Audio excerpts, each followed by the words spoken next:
కుర్చీని మడత పెట్టి చుయ్ చుయ్.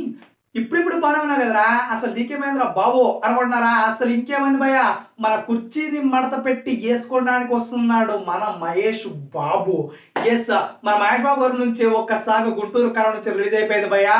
అదే కుర్చీని మడత పెట్టి అంతే, డాష్ డాష్ అయితే తప్ప ఎంతకు మించి పూర్తిగా వర్డ్ ఫినిష్ చేస్తే మాత్రం ఇక బూతులే వస్తాయి. అసలు మహేష్ బాబు గురించి నేనైతే ఇలాంటి సాంగ్, ఇలాంటి మాస్ సాంగ్ అయితే ఎక్స్పెక్ట్ చేయలేదు భయ్యా. నిజంగా చెప్పాలంటే ఈ సాంగ్ మహేష్ బాబు గారు చేస్తున్నారంటేనే అస్సలు మామూలుగా ఉండదు. థియేటర్లో మాత్రం బ్లాస్ట్ అంతే.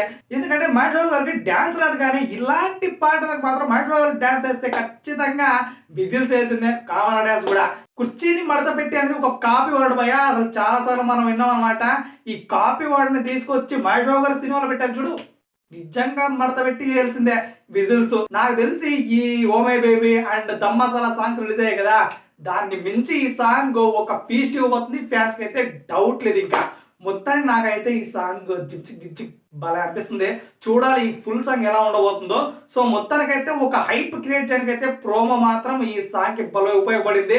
సినిమా కూడా ఈ పాటతో గప్చిక్ గప్చిక్ ఇంకా. మొత్తానికి మహేష్ బాబు గారిని శ్రీలీలని ఎలా మ్యాచ్ చేస్తాడరా, అసలు శ్రీలీల స్టెప్పులకి మహేష్ బాబు కనపడతాడో లేదో అనుకున్నాను, కానీ కుర్చీని మడత పెట్టి ఇక థియేటర్ లో ఎగరడమే. సో మీకు ఎలా అనిపించింది గాయస్ ఈ ప్రోమో అండ్ ఇది కుర్చీని మడత పెట్టి వరల్డ్ సాంగ్ అయితే తప్పకుండా మన కామెంట్ లో తెలియచేయండి భయ్యా. And please subscribe to Mahesh Babu fans. Sorry, శుభ బాయ్.